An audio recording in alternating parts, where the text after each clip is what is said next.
अर्थात ना ही बीजेपी के एनडीए व कांग्रेस के यूपीए की व इनके किसी भी घटक दल की एवं अन्य किसी और भी गठबंधन व पार्टी की भी पिछलग्गू पार्टी नहीं है और ना ही दूसरी पार्टियों की तरह बड़े बड़े पूंजीपतियों व धन्ना सेठों आदि की भी गुलामी करने वाली पार्टी है,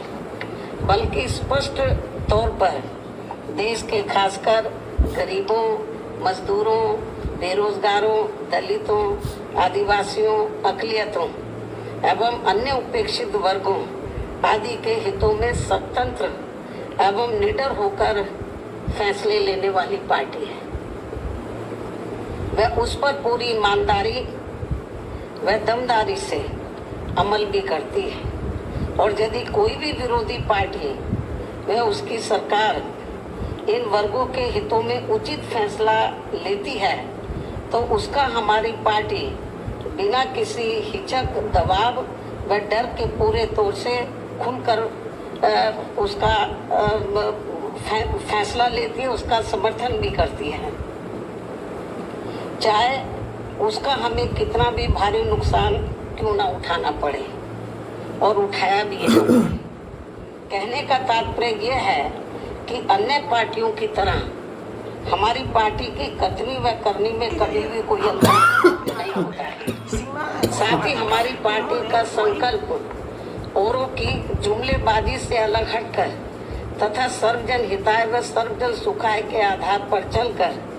भारतीय संविधान के निर्माता परम पूज्य बाबा साहब डॉक्टर भीमराव अम्बेडकर के देश हित की सच्ची मानवतावादी सोच को जमीनी हकीकत में उतारकर यहाँ गरीबों व मजलूमों आदि का सही से उद्धार करके उन्हें समाज व देश की मुख्य धारा में लाना है। और यही सब हमारी पार्टी व उसके नेतृत्व की वह खास विशेषता है जो यहाँ अपने देश में किसी भी विरोधी पार्टी को अच्छी नहीं लगती है तथा वे जातिवादी सोच रखने वाले लोग बीएसपी को नीचा दिखाने में व उसके नेतृत्व को बदनाम करने के लिए कभी भी कोई मौका नहीं छोड़ते हैं। और उनमें से खासकर जो पार्टी केंद्र व राज्यों की सत्ता में होती है तो वह साम, दाम, दंड भेद आदि अनेकों प्रकार के हथकंडे अपनाकर वह बीएसपी के विधायकों आदि को भी तोड़कर हमारी पार्टी व मूवमेंट को कमजोर करने में ही लगातार लगी रहती है। और खासकर कांग्रेस व बीजेपी आदि जैसी ये विरोधी पार्टियां ये रत्ती भर भी नहीं चाहती हैं कि परम पूज्य बाबा साहब डॉक्टर भीमराव अम्बेडकर का मानवतावादी संविधान उनकी सही मंशा के हिसाब से इस देश में लागू हो तथा यहाँ बहुसंख्यक गरीब, मजलूम व उपेक्षित वर्गों आदि के जीवन स्तर में कुछ सुधार होकर उन्हें लाचारी व गुलामी के त्रस्त जीवन से थोड़ी राहत एवं मुक्ति मिल सके। जबकि यहाँ यूपी में बीएसपी के नेतृत्व में 4 बार के रहे शासनकाल में प्रदेश ही नहीं बल्कि पूरे देश ने ये देख लिया है कि विशेषकर सामाजिक परिवर्तन एवं आर्थिक विकास से लोगों के जीवन में कैसा जरूरी बुनियादी सुधार लाया जा सकता है। हालांकि इस मामले में दूसरी सभी पार्टियों का रिकॉर्ड, जो विरोधी पार्टियों का रिकॉर्ड है, वो मुंह में राम बगल में छुरी वाली कहावत को ही अब तक दर्शाता रहने का ही रहा है। ऐसे में ये स्पष्ट है कि विशेषकर कमजोर वर्गों, जनहित व जन कल्याण के खास मामले में बीएसपी के आयरन विल पावर किसी भी विरोधी दल को कैसे पसंद आ सकता है। इसलिए उनका षड्यंत्र पहले की तरह ही अभी भी लगातार जारी है और ये सब देश में होने वाले इस बार के राष्ट्रपति चुनाव के दौरान अब फिर से हमें यहाँ देखने को मिला है। इस संबंध में भाजपा जहाँ सर्वसम्मति से सत्ताधारी एनडीए गठबंधन के उम्मीदवार तय करने के लिए अपनी विपक्षी पार्टियों से संपर्क करने का दिखावा करती रही है, तो वही विपक्षी दल एक संयुक्त उम्मीदवार तय करने के लिए अपनी मनमानी बैठ के करते रहे हैं और इन्होंने उस प्रक्रिया में बीएसपी को अलग थलग रखा है। ये सब इनकी जातिवादी मानसिकता नहीं है तो और क्या है। जबकि बीएसपी जनहित के लगभग हर खास मामले में भाजपा के खिलाफ विपक्ष का हमेशा से सहयोग करती रही है, किंतु पहले बंगाल के मुख्यमंत्री द्वारा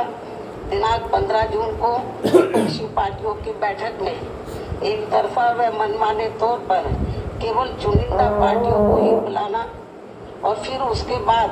श्री शरद पवार द्वारा दिनांक 21 जून को इसी प्रकार की बैठक में बीएसपी को नहीं बुलाना आदि इनके ये जातिवादी इरादों को स्पष्ट करता है। ऐसे में राष्ट्रपति व उपराष्ट्रपति चुनाव हेतु विपक्षी एकता का प्रयास गंभीर न होकर लोगों को इसका केवल एक दिखावा ही ज्यादा लगता है, जिसका अंजाम भी सभी को मालूम है। जबकि इन्हीं विपक्षी पार्टियों ने बीएसपी को भाजपा की बी टीम का झूठा प्रचार खूब फैलाकर व माहौल बनाकर खासकर यूपी के इस बार के विधानसभा के हुए आम चुनाव में हमारी पार्टी को काफी नुकसान किया है। बल्कि इन्होंने एक विशेष समुदाय को बीएसपी के खिलाफ व सपा के पक्ष में इतना ज्यादा गुमराह किया कि सपा तो हारी ही हारी, अंत में भाजपा यहाँ दोबारा से सत्ता में आ गई। लेकिन इस आत्मघाती रवैये के बाद भी विपक्षी पार्टियों का बीएसपी विरोधी जातिवादी रवैया अभी भी बरकरार है, जिसके बाद निश्चय ही बीएसपी अब किसी भी मामले में अपना निर्णय लेने के लिए पूरी तरह से स्वतंत्र व आजाद है, जो बीएसपी के प्रति विपक्ष की जारी जातिवादी नीति की ही करनी धरनी का ही परिणाम है। और ऐसे संकीर्ण जातिवादी तत्वों को ना तो पहले परम पूज्य बाबा साहब डॉक्टर भीमराव अंबेडकर व उनका मानवतावादी मूवमेंट गवारा हो रहा था और ना ही अभी बीएसपी को फलना फूलना हजम हो पा रहा है, क्योंकि बाबा साहब डॉक्टर भीमराव अंबेडकर के जबरदस्त जीवन संघर्षों से जो कुछ देश के गरीबों, मजदूरों, बेरोजगारों, दलितों, शोषितों, पीड़ितों आदि को संवैधानिक व कानूनी तौर पर मिला वह ऐतिहासिक व अनमोल था। और फिर इसके बाद उनकी अनुयायी पार्टी बीएसपी के माध्यम से इन उपेक्षित समाज के करोड़ों लोगों को